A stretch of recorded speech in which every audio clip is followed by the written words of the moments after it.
All right, today we are in the Cybertruck full self-driving 13.2.8. We are on full self-driving now.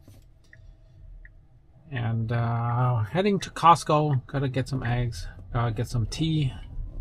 Gotta get some croissants. Living the good life. So we are detecting a bicyclist, but it's just this lady with her wheelchair.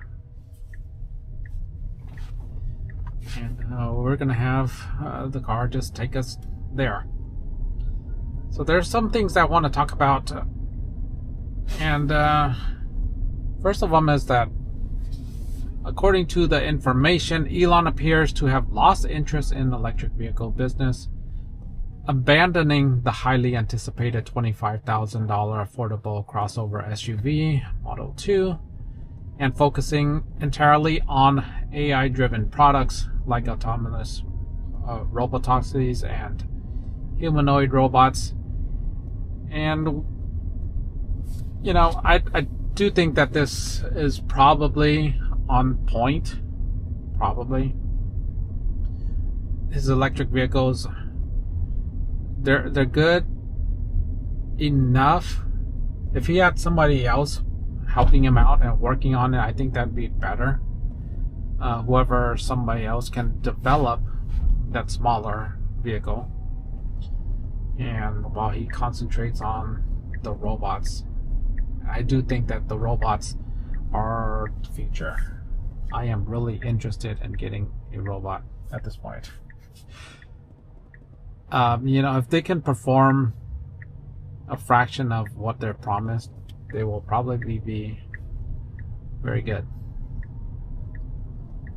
Anyhow, we are going slow. I don't know what the heck is going on here. That car has to pass us up. So I'm hitting the accelerator and getting moving again.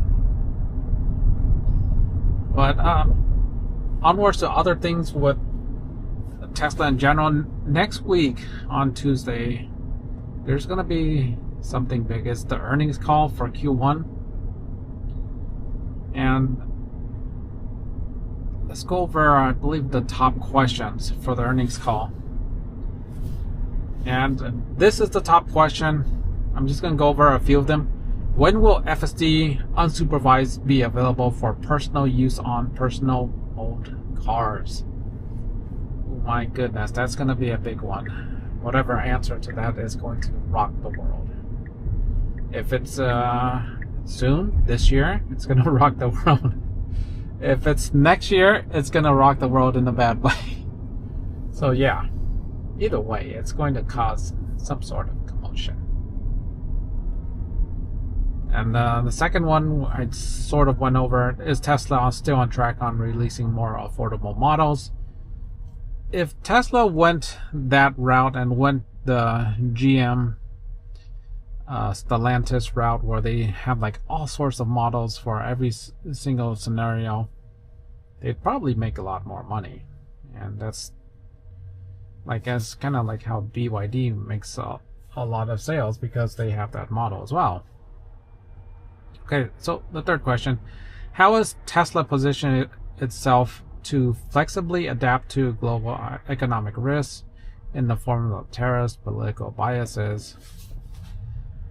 And fourth, does Tesla still have a battery supply constraint? How does this change with tariffs? So tariffs came up twice. It is a concern. Number 5, did Tesla experience any meaningful changes in order inflow rate in Q1 relating to all the rumors of brand damage? And number 6, robotaxi still on track for this year? Question mark. Yeah, so robotaxi, it's going to be a big deal.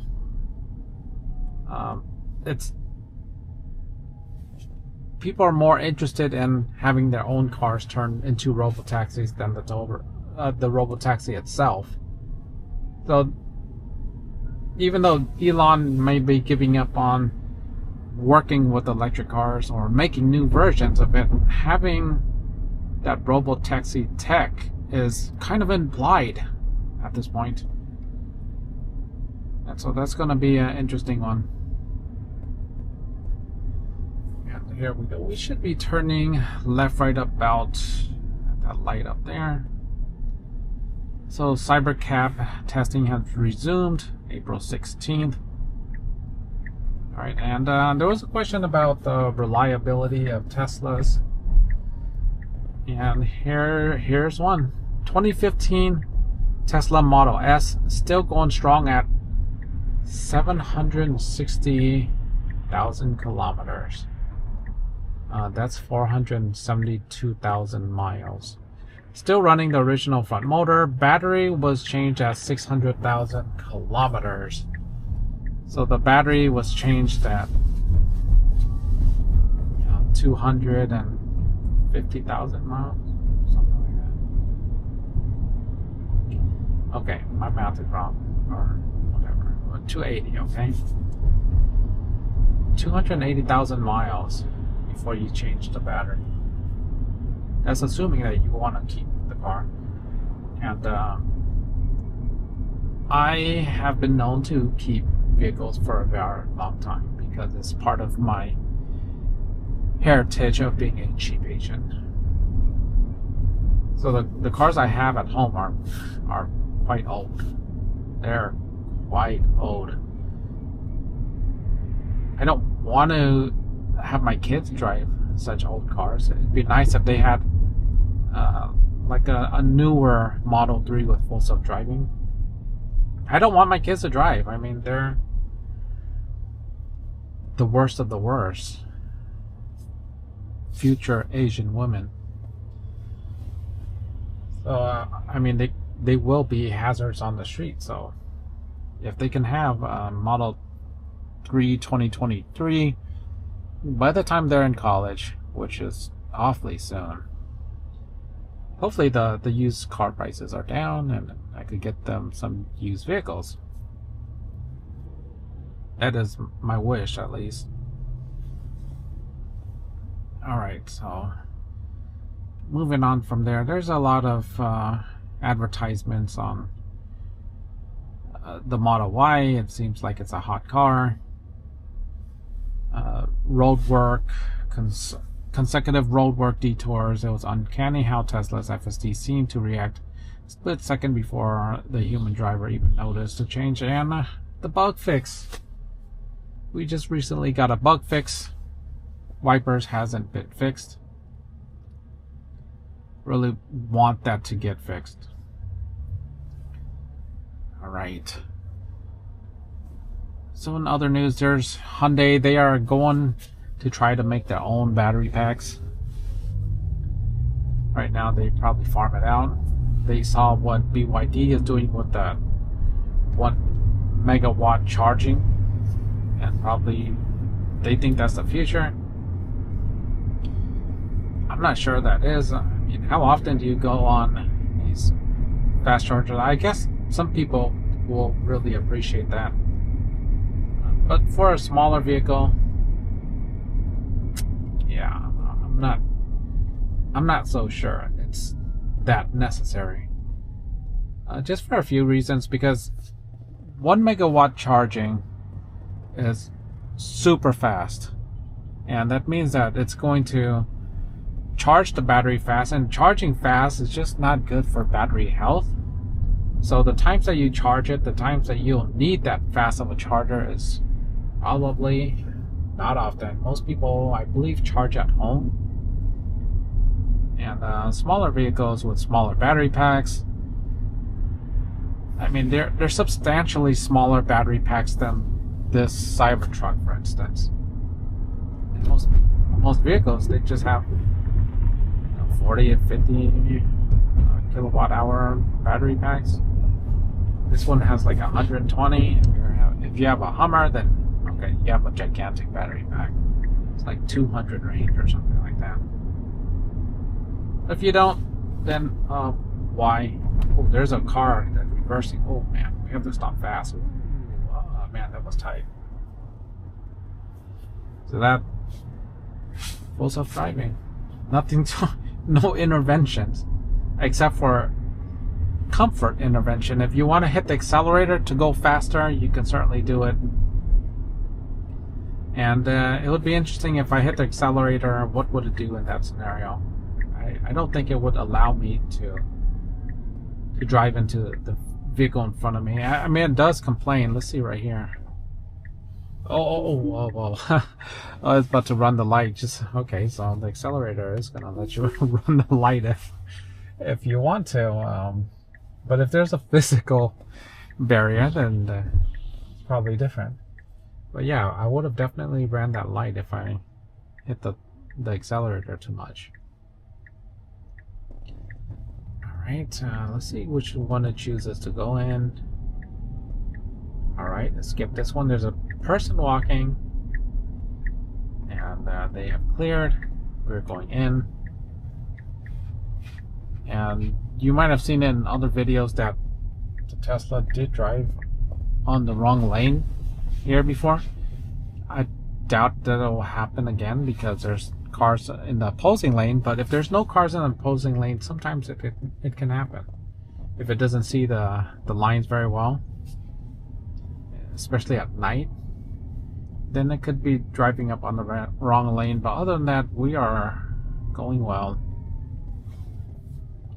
Speed bump, it slows down appropriately. I'm going to hit the accelerator. There's someone behind me. Alright, let's view them. Okay, do we have to make a full stop? Nah, we just roll. We'll roll, there's no one around.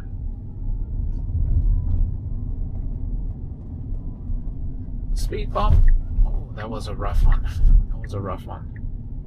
Why is it trying to make a left? This is not good. We're not in the correct lane. Oh, now we are. Are we gonna roll this? Yeah, we're gonna roll this too. Okay, so there's a tow truck in the way. There's no clear lanes on the street. Gonna accelerate and go.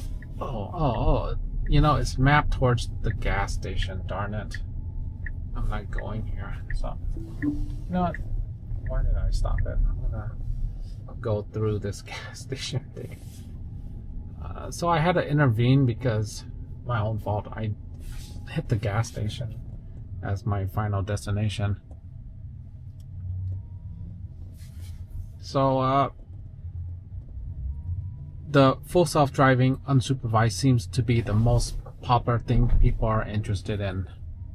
Hopefully we can get that in the earnings call, figure out what that's about. And okay, so there's a person here coming out. In robo-taxis, robots. Elon, are you giving up on Tesla?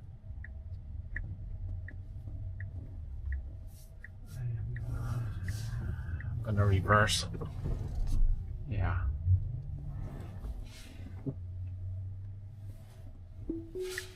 Okay. Oh. What the? Okay. It looks like I didn't have a good position on it, so the Tesla decided to reposition itself. Oh, person. Good one, good one. Whoa, why don't run him over? Jeez. Okay, this is scary. It feels like it's gonna hit this guy, but I guess it's not.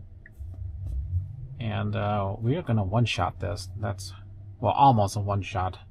Anyhow, thank you so much for watching. Be sure to like, subscribe, share. See you in the next one. Take care.